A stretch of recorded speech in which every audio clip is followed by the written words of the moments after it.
Olá, então hoje eu venho aqui para essa resenha desse deck e demorei para vir fazer a resenha desse deck aqui. Olha o estado do livrinho dele, olha o estado, não é que não seja bom não, gente, ele é todo costuradinho aqui, ó. Mas isso é um sinal de que eu uso muito e de fato esse foi um deck que eu adquiri, acho que agora no período ainda da pandemia, 2022, e tenho utilizado ele muito para as leituras online. É um excelente deck pelo seu colorido, as imagens grandes, o tamanho dele é muito bom e sem bordas, né? Então ele tem rendido excelentes leituras. As imagens elas são bastante contemporâneas e acessam o inconsciente assim de uma forma bem rápida, posso dizer, né? Então, tecer aqui alguns comentários, apresentar para vocês carta por carta e, antes de tudo, peço para você ajudar a expandir, né, o canal, esse material chegar a muitas outras pessoas, que você dê logo a sua curtida aí, dê a sua curtida e se você não é inscrito, se inscreva para estar recebendo esse tipo de material. E visite aí os outros vídeos, né? Compartilhe com as pessoas que você sente que podem se interessar. E é isso. Se quiser seguir o nosso canal lá no Instagram também, encontro.com.tarot. Então, vamos começar. Primeiramente, reforço essa questão de que é um dos meus decks prediletos, preferidos. É claro que sempre tem aspectos que a gente críticos, vamos dizer assim, né, que poderiam ser um pouquinho melhores, mas como tudo na vida. Então vamos lá, deixa eu tentar focar. Então, primeiro ponto positivo, a caixa maravilhosa. Olha, esse tipo de caixa aqui é muito útil, gente. Olha, fácil de você, guarda o deck aqui, tem a fitinha, você tira. Então, o deck pode ficar guardado na própria caixa. Consistência boa, um papelão duro, bem feita, então dá para usar a própria caixa. Você guarda o livretinho aqui e o deck aqui pode levar com você para qualquer lugar, então muito fácil de manuseio e de boa qualidade a caixa. Outro ponto positivo, o livrinho, muito bom, muito bom.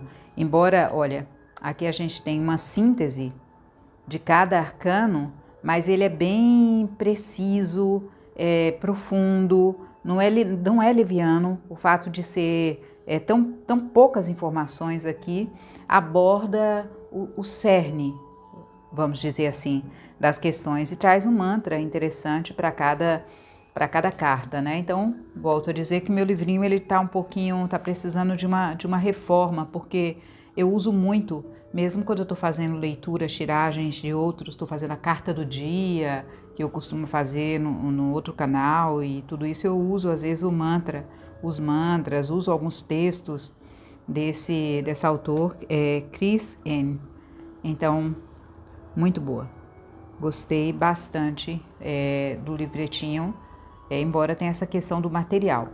O suporte, ou seja, o material das cartas. Esse é um ponto que eu diria assim, que é um ponto crítico. A qualidade do suporte. Então, talvez para baratear um pouco o custo, embora ele não seja um deck muito barato, vocês vão encontrar cópias dele aí, não original. Esse é o original em português. A gente tem o original em inglês e o original em português. Esse é o original em português, ou seja, tem um direito de patente de reprodução. Não é um genérico do tarô que existem. A gente vê muito baratinho e tal, mas são genéricos. Esse não, esse é o original. Então, o suporte, talvez por quererem produzir em grande escala, e não é só esse deck, existem outros decks que fazem isso para produzir em grande escala, produzem nessa qualidade de material que realmente deixa a desejar. Porque, embora ela não arranhe, ela arranha um pouquinho a traseira da carta, mas é muito brilhante, muito brilho, reflete muito as cartas. A gente tem que encontrar uma posição boa e elas quebram, partem. Eu tenho cartas aqui que já descascaram nas costas. Aí eu passo uma caneta hidrocor para que fique, eu não consiga reconhecer aquela carta no meio das outras. Mas tem cartas que já dobraram, dobra, e aí você tem que fazer um processo de restauração para aproveitar o tarô, né? Mas eu diria que esse é o ponto, para mim, é o ponto crítico dessa carta. As cartas fininhas e que desse material laminado. Eu tenho outros decks desse material e realmente deixa muito a desejar, porque o investimento que a gente faz num deck de um tarô como esse custa quase R$200 hoje, agora em 2023. Um deck desse está custando essa faixa, quase R$200. Então não é um valor assim tão barato para você pagar. Então a qualidade poderia ser superior do suporte, porque a gente vai usar, a gente não compra um tarô, a gente o compra para usar durante muitos anos, muitos anos. Então, fora isso, o tamanho é bom, dá para você, não é um dos menores, mas também não é o maior, então é um tamanho bem bom, eu acho, para a gente fazer o embaralhamento. E quem gosta de trabalhar a traseira, eu gosto muito dessa traseira, acho ela bonita, esse símbolo desse olho. E dá para quem gosta de trabalhar com as cartas invertidas, então dá para fazer um trabalho bom aqui, tranquilo, porque a traseira é reversível.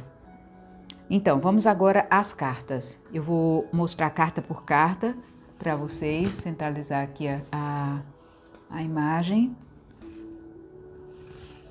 Acho que tá. Vou aproximar um pouco mais aqui a câmera, para que você possa ver bem os detalhes.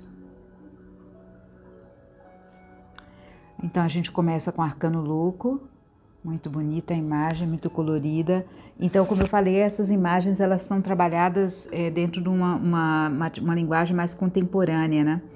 E Zen, New Age, assim vamos dizer, né? Trazem assim um pouco aquela cultura mais do hippie, dos anos 70 aí também, né? Contemporânea, mas traz esse tipo de linguagem, de vestimentas, de indumentárias, né? Bastante esotérico na sua expressão, aqui a flor da vida, né? O cristal e essa bastão do louco, né? Então, muito, muito bonita essa carta. O mago. As cartas têm uma linguagem um pouco diferenciada daquela. Algumas imagens elas apresentam uma síntese dos símbolos principais. Você não vai encontrar aqui no mago, por exemplo, a mesa do mago, os elementos, todos os elementos como a gente está acostumado, mas você vai encontrar detalhes assim da expressão do arcano, né? O principal, a alquimia, a magia acontecendo. O símbolo ele vai estar representado aqui, o símbolo que é chave da leitura de alguma forma. Eu vou dar um exemplo aqui, eu vou pegar uma canetinha.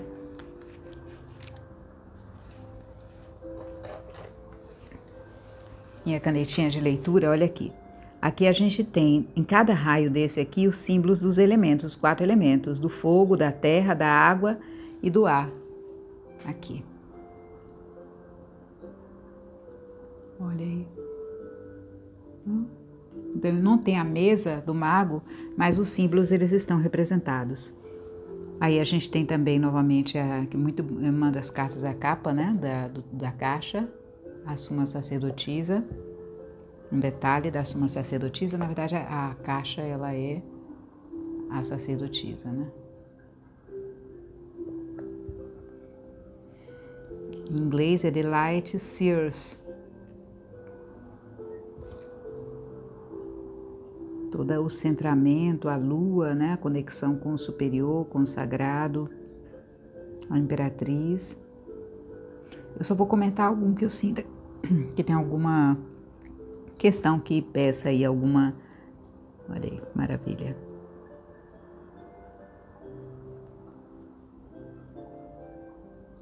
O hierofante é um hierofante bem diferente daquele que a gente está acostumado a ver, né? Sorridente, aberto, como se fosse um guru, parece um pouco. Mais interessante é a representação da escada aqui e dos elementos. Eles trabalham muito a geometria sagrada aqui nos detalhes, que a gente precisa estar com as cartas bem próximas para poder ver. E o desenho da camiseta também, né? A cabala, a árvore da vida e todos os símbolos lá no clássico tarô de Rider-Waite. A forma como eles colocam as letras também, bem despojadas. Olha aqui o símbolo do... Não tem o anjo aqui abençoando, mas se você olhar a tatuagem no braço dela, tem o cupido, que é evoca aí a questão do anjo. Os opostos, né? A união dos opostos, as cores. O imperador. Ou aqui eu troquei, eu inverti, olha só.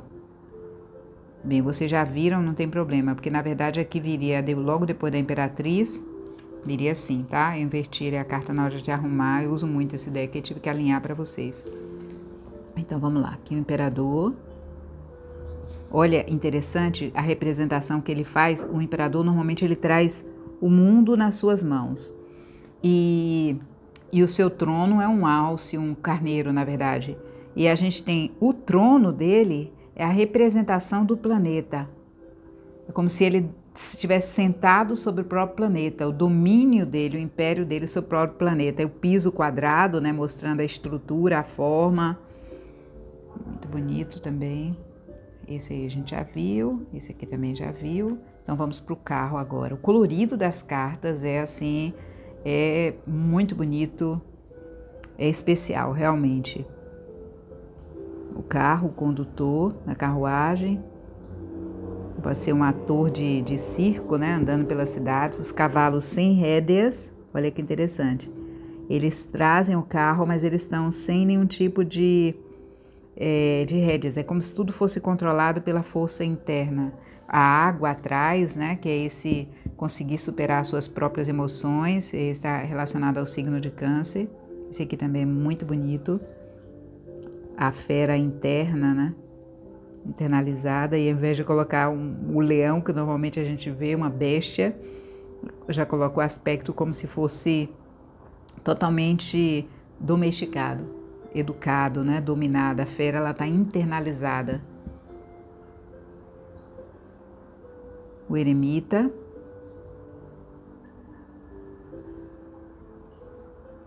A roda da fortuna.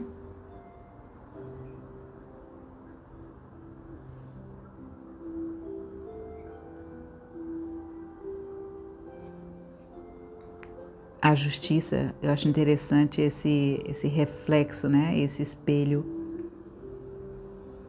Talvez os dois lados da justiça, a justiça terrena, a justiça interna. A autora, ela não comenta no livro as gravuras, as ilustrações. Ela simplesmente fala dos arcanos, mas não comenta as ilustrações. Então a gente vai fazendo assim por livre associação. E os símbolos, né? Os símbolos das runas também estão aqui representados, né? Junto com o tarô, aqui, olha só. O iniciado. Só que ela coloca o enforcado, não se usa, né, muito essa nomenclatura, o enforcado, o dependurado, normalmente. Mas é antigo isso, alguns tarôs antigos usavam enforcado e ficou. A morte é uma das cartas que eu teria assim uma leve crítica, que é em relação ao aspecto da morte, que ela mostra muito mais o processo de transmutação e não tanto o aspecto da despedida, do encerramento do ciclo, que é um elemento dessa carta morte, né? Quando tudo finaliza. É antes da transmutação, é quase como o passo seguinte à transmutação. Né? Então ela traz somente a face da morte aí, que é essa passagem, essa transmutação, que é um aspecto positivo, bonito, mas deixa a desejar um pouquinho no elemento da despedida, do final do ciclo. A temperança, o elemento lunar e o elemento solar, né? A comunhão, a troca. E o símbolo da temperança, que normalmente vem na túnica, que ele coloca como uma tatuagem no peito. Assim como o diabo, né? A estrela invertida. E são detalhes. O diabo aqui, por exemplo, a gente olha aqui, ó.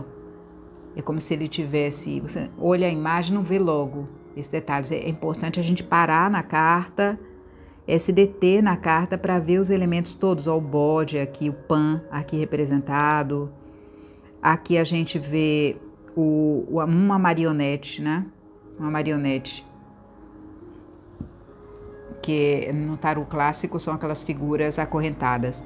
Outra crítica que eu teria seria em relação à torre. Porque a torre, ela é uma construção humana, uma construção do ego. E aqui a gente vê como um elemento da natureza, que ele é destruído, como parece uma árvore, algo assim, um raio, né? Então, acho que, claro, traz o elemento da transmutação, mas assim, deixa a desejar no sentido dessa questão do despojamento do ego, né? Só a imagem, assim, posso dizer, é só um símbolo do raio, mais do raio dessa voz divina. A estrela é extraordinária. A estrela parece que é a âncora que a sustenta, né, que o mantém ligada, é a estrela, nessa ligação com o cardíaco, né, com aquilo que me orienta, me norteia. Fantástico. Representada por uma pipa. A lua também é uma das cartas mais lindas desse deck para mim, né? Esse mergulho no inconsciente. Esse momento em que a água, o inconsciente, o passado, ele está inundando, está mesclado, está fundido com a consciência, né? Estou num profundo estado de mergulho interno, né? No mar das imagens, dos símbolos, né? Na vida, e nesse estado de anestesiamento, se pode dizer também um pouco. Um estado meio que de sono, um estado onírico. É bem onírica essa carta, e a lua fala muito dos sonhos, né, das imagens do inconsciente. O sol é sem palavras, essa carta é extraordinária, ela fala por si. O mundo,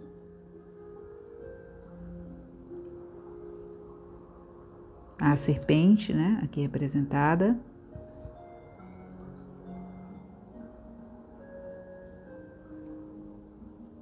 O As de Paus, fantástica.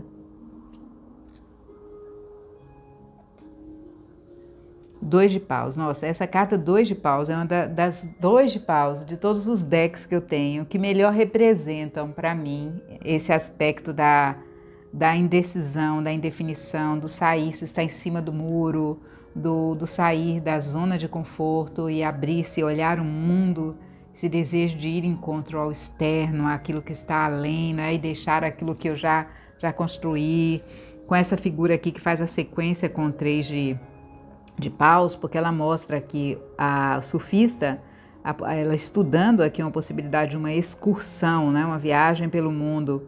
E no 3 já há decisão, ela já está com a prancha na mão aqui e já para se lançar no mar, né? Quer dizer, já começou a aventura da expansão aqui no 3. Essa sequência aqui eu acho muito, muito mágica, muito especial.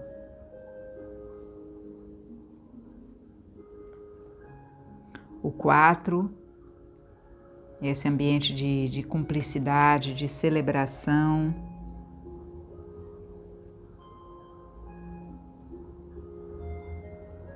O 5, ela evocando mais aspectos da competição desordenada, né? Não há uma ajuda mútua aí, né? Como se diz assim, cada um vai por si. Cada um vai por si, e a maior dificuldade de chegar a um objetivo, porque cada um faz o seu, né? Sem considerar o outro. É aquele brainstorm, né? Aqueles conflitos, cada um bota a sua ideia, o seu argumento, e ainda não há uma concordância. O 6 de paus é fantástico. 6 de paus, realmente o reconhecimento. O 7 de paus, ele traz, diferente dos outros tarôs, onde há aquela luta ativa com o movimento físico de se defender o seu lugar, aqui ela se defende internamente, né? Ela se fecha também, é uma forma de não olhar para aquilo, né? Não entender o que é que acontece ali, né? Então é uma recusa, às vezes, de fazer contato com os próprios medos, né? Mas é uma evitação. Então, é interessante a leitura que ela faz, né, dessa autoproteção. Me parece mais aspectos aqui do 9 de paus, um pouco também. O 8, fantástico, o movimento, a expansão, o foco. O 9 também é interessante, embora eu já vi alguns tarólogos tecerem um comentário de que não achavam, não conseguiam encontrar expressão, expressividade nessa carta. Mas quando você olha bem, percebe que ela tem aqui um ar de desconfiança, sabe?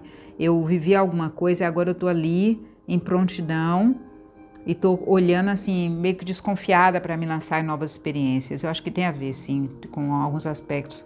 Esse aqui, fantástico, o 10 de paus. Embora tenha um aspecto aqui no 10 de paus que me parece meio paradoxal, não sei se expressa bem aquilo que seria a realidade do tarô, que é, normalmente a gente não tem ajuda no 10 de paus. A gente está carregando a sobrecarga. Aqui ela já distribui, ela já divide a carga. É claro que quando a gente lê a imagem, você lê a imagem como um todo, como se fosse um aspecto da sua consciência aqui, né? Então eu estou carregando muito peso aqui, mas aqui a gente sabe que é um animal poderosíssimo para carregar. Então, normalmente ele é representado com a própria pessoa carregando os pesos, né? Com a dificuldade de carregar e não distribuindo o peso. Então, esse é um aspecto um pouco que eu acho que foi um pouco desviado da rota principal, da interpretação principal desse arcano, mas é uma figura muito bonita, uma imagem muito bonita. O pajem de paus, fantástico, aqui é a imagem viva do entusiasmo. O cavaleiro de paus, representado por uma moça, uma senhorita, né? A alegria, a paixão pela vida, né? O cavalo ali ao fundo. A rainha de paus, fantástica. Até o gatinho, eu custei a ver esse gatinho aqui, demorei a ver o gatinho. Os gatinhos pretos, eles são assim, se eles não são muito bem colocados na imagem de destaque, a pelagem preta e o lugar onde se coloca, não dá pra gente vê-los imediatamente, então a gente tem que descobrir ele aqui. Aqui o gatinho que sempre vem a rainha de paus, que ela é a bruxa, no aspecto instintivo dela e intuitivo também, é sempre representado por um animal. Mas eu gosto dessa energia dela, desse entusiasmo, desse prazer de viver também, dessa autoconfiança. O rei de paus também muito bem representado, essa autoridade pessoal, né? Se parece muito com o imperador. O ás de copas, muito lindo. O próprio coração.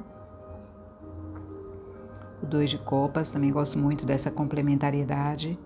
É uma síntese, né? As imagens são, de certa forma, minimalistas. O 3 de copas.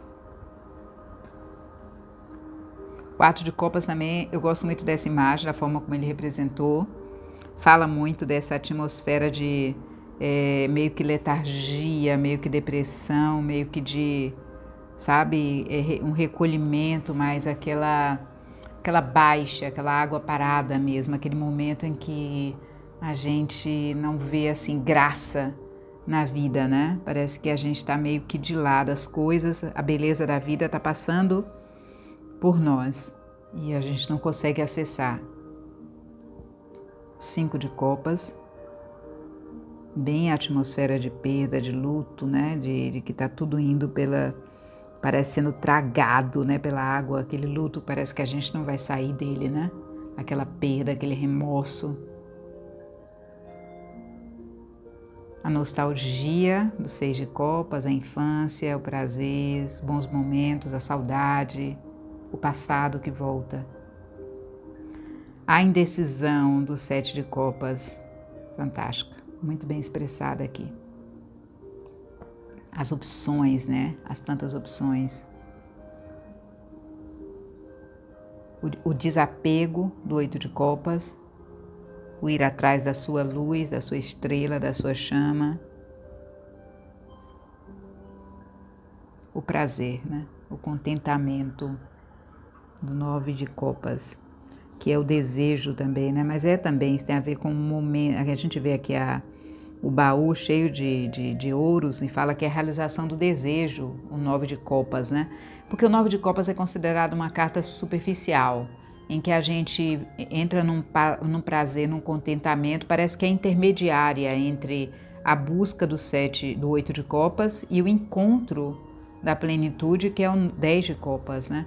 Então é o estado intermediário, como se a gente estivesse ali nos prazeres do cotidiano, se refazendo, se recarregando a bateria, né? É uma carta também que pode levar a uma acomodação. 10 de copas, muito bem representado também. Interessante que aqui a gente tem uma figura que a gente não sabe se é uma figura masculina, uma figura feminina. Então a gente já mostra uma transição para essas famílias,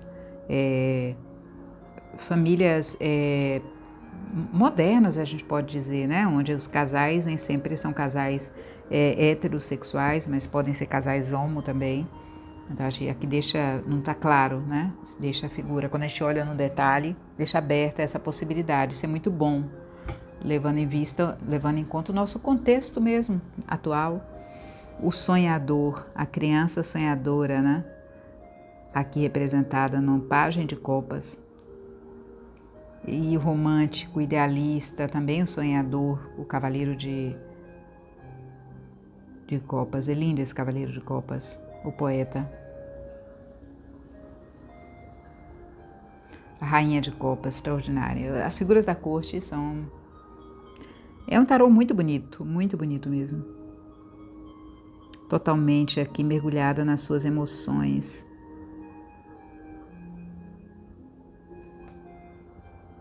O rei de copas, né? O zen, o controlado, assim, aquela pessoa que nada abala, nada tira desse centramento, desse alinhamento interno, né? Ele está ali, as águas estão se movendo e ele está no meio das águas, ele sente, ele é impactado, mas ele não reage, não está nesse mergulho, nessa expressão efusiva das suas emoções.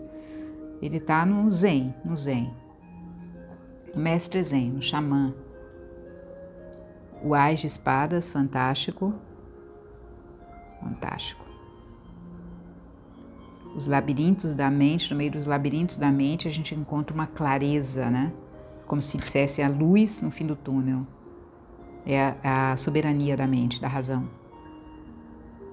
Seguida imediatamente pela confusão mental, né? Pela dificuldade, o impasse, a dificuldade em decidir, em escolher um caminho, em saber o que se quer.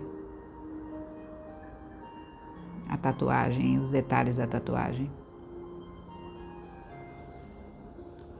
O 3, essa é muito expressiva. Esse 3 de espadas é realmente a dor, né? O coração dilacerado. E é interessante, essa figura também eu gosto muito, que é a convalescência, a recuperação, o silêncio, a meditação para se recarregar, para curar as feridas. E aí ela representa um ninho, que é interessante, essa questão do ninho, né? Como se tivesse uma vida aí que está se preparando para nascer, ou para renascer.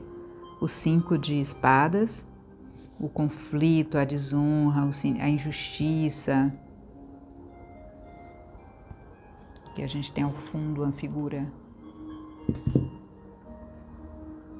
6 de espadas. Em algumas cartas de espadas trazem, 6 de espadas, trazem mais a questão do novo, olhando para o horizonte, para aquilo que me espera, né? Um novo momento. E aqui ela traz, embora ela esteja com o manto aí, a mala na mão, o manto vermelho mostrando essa transição que tem vida, que tem paixão, a gente tem um ambiente melancólico da carta 6 de espadas, que é um momento da incerteza, né? Que traz os momentos de transição na nossa vida. E ao invés de ele colocar as espadas, ele sempre representa aqui nessa carta os corvos, né? O 7 de espadas, o agir às escondidas, o aproveitar a oportunidade, o não estar tudo revelado, né?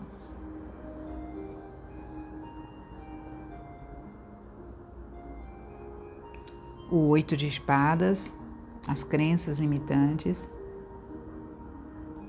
as nossas projeções, as nossas limitações. O 9 de espadas, a angústia, a ansiedade, as preocupações, a tortura mental, a angústia mesmo. E aqui o cume, o ápice, quando eu decido encerrar com um sofrimento extremo ou com um sofrimento, algo que está preciso realmente fechar um ciclo. Pajem de espadas, o estudante, o aprendiz, o cavaleiro de espadas, o guerreiro, a rainha de espadas,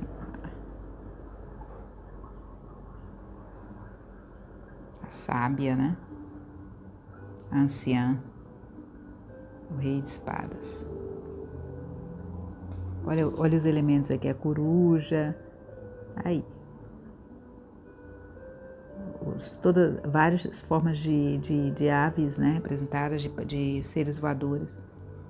O Ás de Ouros, amo esse Ás de Ouros, essa semente aí nessa mão do trabalhador, né, com todo o potencial muito preciosa, potencial de dar frutos generosos. A busca do equilíbrio, do movimento, o balance, o trabalho, as parcerias.